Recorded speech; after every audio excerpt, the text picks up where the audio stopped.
चॅनलमध्ये आपल्या सर्वांचं स्वागत आहे. मी सपना पवार. तर आज नुकतंच राज्यस्तरीय आदर्श महिला समाज रत्न पुरस्कार 2026 हा प्राप्त केलेल्या विद्या गजानन लवटे मॅडम, जे की आज आपल्या इकडं उपस्थित आहेत. तर मी त्यांचं सर्वात आधी सत्रक लाईव्ह न्यूज चॅनलमध्ये मॅडम आपलं स्वागत आहे. म्हणजे मला काय विचारायचं होतं की आपलं सध्या म्हणजे हा प्रवास इथपर्यंतचा तुमचा आहे किंवा ज्या काय आपल्या चर्चा होणारच आहे की तुम्ही इथपर्यंत कसा आला, तर आपल्या सगळ्या प्रेक्षकांना तुमची माहिती द्यायचीच आहे. तर सर्वात पहिला मी तुम्हाला विचारते तर तुमच्याविषयी काहीतरी माहिती जाणून घ्यायची होती, तर तुम्ही तुमच्याबद्दल काही बोलू शकता का? किंवा वैयक्तिक तुमचं आयुष्य. नमस्कार, मी सौ विद्या गजानन लवटे. माझा जन्म एक सर्वसाधारण घरामधून झालेला आहे. माझ्या घरची परिस्थिती थोडी हलकीची असल्यामुळे आई वडिलांनी त्यांना जमेल, आम्ही 4 भावंड असल्यामुळे त्यांना जमेल तेवढं शिक्षण आम्हाला त्यांनी दिलं. मग तिथून पुढचा प्रवास आहे तो मग लग्नाचा प्रवास. मग तिथं पण मिस्टरांनी साथ दिली. ओके. तर मग तुमचा ह्या क्षेत्रामध्ये तुम्ही कशा आलात? म्हणजे हा जो पुरस्कार मिळाला तर ह्याच्यासाठी तुम्ही त्याच्या आधी हा इथपर्यंत येण्याचा जो तुमचा प्रवास आहे तो कसा झाला?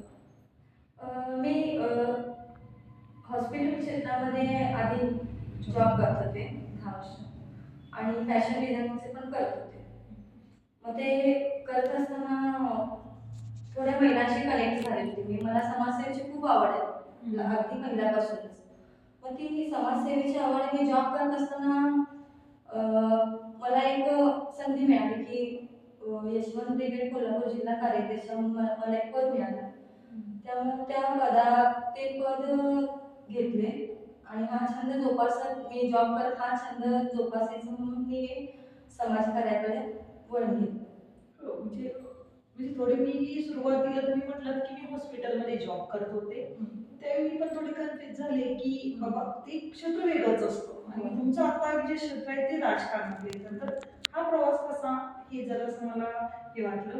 तर ह्याच्या आधी तुम्हाला यशवंत ब्रिगेड कोल्हापूर जिल्हा कार्याध्यक्ष म्हणून तुम्हाला पद तुम्ही घेतलेलं आहे. मग हे पद तुम्हाला म्हणजे कशातून मिळालं? धनगर समाजाचं जो आमचा धनगर समाज आहे त्यामध्ये ज्या महिला आहेत त्या जास्तीत जास्त बाहेर पडायला बघत नाही. त्यांचं फक्त आपला काहीतरी योजनेमधून किंवा कशामधून इतर महिला असतील, इतर समाजातल्या महिला असतील, त्यांचं पण थोडं त्यांना काही योजनांची माहिती दे, त्या महिलांना पण माहिती दे, हे सगळं समाजकार्य सुरू केलं. चांगले. म्हणजे आपल्या समाजासाठी म्हणजे कोणीतरी आपल्या समाजातील महिला बाहेर पडत नाही, मग मी त्यांच्यासारखं घरी न बसता बाहेर पडलं पाहिजे किंवा त्यांच्यासाठी तुम्ही ऐकलेत आणि तुम्हाला ह्याची जे पद मिळाले जिल्हा कार्याध्यक्ष त्याचं तुम्ही चांगल्या पद्धतीनं आतापर्यंत हे केलेल्या महिलांपर्यंत त्या योजना पुरवत आलेल्या आहे. आणि त्यानंतर म्हणजे तुमचा म्हणजे प्रवास कसा झाला, म्हणजे त्याच्यानंतर तुम्ही काय केलं? त्याच्यानंतर मी मग आपल्या ह्या समाजामध्ये मी जास्त इंटरेस्ट घेतला. मग ते करत असताना ह्या मी जे फॅशन डिझायनिंगचं करत होते त्यावेळी ज्या महिलांच्या अडचणी होत्या त्या पण त्यामध्ये ॲड केल्या आणि या सगळ्या महिलांना ज्या ज्या अडचणी आहेत त्यांना प्रत्येक योजनांची माहिती असू दे किंवा काही पेन्शनची कामं असू दे, आपले हे बाकीच्या योजना असू देत, या सगळ्याची त्यांना माहिती देत गेली. परत हे करत असताना मला मग अनुभव पण येत गेले फारसे. हा प्रवासामध्ये तुम्हाला आतापर्यंत म्हणजे कोणी म्हणजे सपोर्ट कोणी केला की काही असं असतातच की कुठलाही प्रवास असा नसतो की ज्याच्यामध्ये चांगले लोक वाईट लोक भेटत नाही. तर तुमच्या ह्याच्यात म्हणजे सुरुवातीला इथे आणण्यासाठी तुम्हाला कोणत्या लोकांनी मदत केली? पहिल्यांदा मी या क्षेत्रामध्ये येण्यासाठी मला ज्या आपल्या नजमा शेख दिले त्यांनी पण मला यात आणलं. परत जयश्री शेलार आहेत, डॉक्टर सुषमा पुजारी आहेत, अशा बऱ्याचशा मैत्रिणी आहेत की त्यांनी मला सपोर्ट केला, चांगलं मार्गदर्शन केलं आणि मला इथपर्यंत घेऊन आलं. आमच्या अजून एक आहेत मैत्रिणी, म्हणजे आम्ही मैत्रिणी पण आहेत, रिलेटिव्ह प्रमोदिनी माने म्हणून आहेत, त्यांचं पण मी नाव घेऊ इच्छिते, ज्यांनी मला इथपर्यंत सपोर्ट केलं, इथपर्यंत आणलं. अशा बऱ्याच मैत्रिणी आहेत की त्यांनी मला सपोर्ट केलं. म्हणजे काहीतरी महिलांविषयी माहितीविषयी आता चांगलं ऐकायला भेटतं, कारण ह्याच्या आधी आम्ही जिथं जिथं गेलो तिथं स्त्रीच दुसऱ्या स्त्रीची दुश्मन आहे असं जिथं बोललं जातं. तर अशा समाजात अशाही गोष्टी होऊ शकतात की ज्या काही लोक असे आहेत की ती महिलांना सपोर्ट करतात किंवा काय. आता नजमा दीदींचं नाव आम्ही ह्याच्या आधी ऐकलंच होतं, त्यांचं एक काम चांगलंच आहे.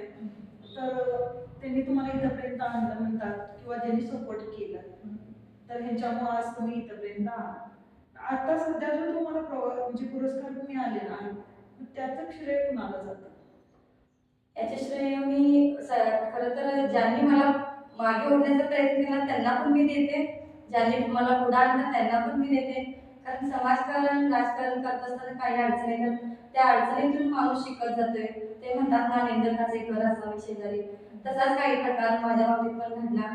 पण तो घडत असताना एक मला चांगला अनुभव आला आणि त्या अनुभवामधून मी शिकत गेले, भरपूर अनुभव घेत गेले की बाबा समाजात काम करत असताना एक सर्वसाधारण महिला कशी काम करू शकते आणि तिला ते काम करताना किती अडचणी येतात हे पण मी यातनं अनुभवलं. आणि या सगळ्या अनुभवातनं मला एका व्यक्तीला श्रेय द्यायचे की मंत्री प्रकाशन आवाडे, ज्यांना मी देव म्हणून मानतो, जे आमचे श्रद्धास्थान आहेत, त्यांना देते. कारण त्यांनी उदरनिर्वाह करत समाजकारण कसं करायचं हे त्यांनी आम्हाला शिकवलं. कारण आधी आपल्या फॅमिलीला सोबत घेऊन मग समाजाला सोबत घेऊन त्यांनी पुढं कसं जायचं हे शिकवलं. त्यामुळे मी त्यांचं पहिला नाव घेते. त्याचबरोबर आमचे लाडके आमदार माननीय राहुल लावाडे साहेब, ज्यांना मी राहुल दादा म्हणून म्हणतो, तेही त्यांनीही आम्हाला सपोर्ट केला, त्यांनीही आम्हाला यामध्ये सहकार्य केलं. परत आमच्या लाडक्या मौसमी त्यांनी सगळ्या पूर्ण आणि सानिका दिदी असतील, या सगळ्या पूर्ण फॅमिली आम्हाला एक आपलं म्हणून मानते. मग या सगळ्यांचाच मी आभारी आहे, कारण यांनी आम्हाला कधी असं भेदभाव दिला नाही की आपलं म्हणून त्यांनी आम्हाला पुढे घेऊन गेलं.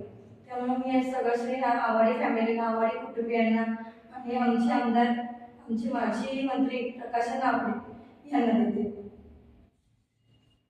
म्हणजे तुमचा जो प्रवास आहे, म्हणजे आता असं वाटलं की आवाडे परिवाराला आपण भेट दिली, तुमच्या माध्यमातून त्यांचीच मुलाखत होते की काय असं झालं. आणि खरंच अण्णांविषयी खूप ऐकलं होतं. त्यानंतर राहुल दादा आहेत, त्यांनी खूप चांगल्या पद्धतीने हे केले मोसमी वहिनी, आणि नुकत्याच आपल्या जिल्हा परिषद सदस्य सानिका दिदी यांनी नुकतंच या क्षेत्रात पाय ठेवलेला आहे. तर त्यांच्या वाटचालीस आपण त्यांना शुभेच्छाही देऊ. आणि आता सत्रकला युनिव्हर्सिटी तर्फे मी आपलं आभार मानते की तुम्ही आजच्या आमच्या मुलाखतीस इथं उपस्थित राहिलात. धन्यवाद.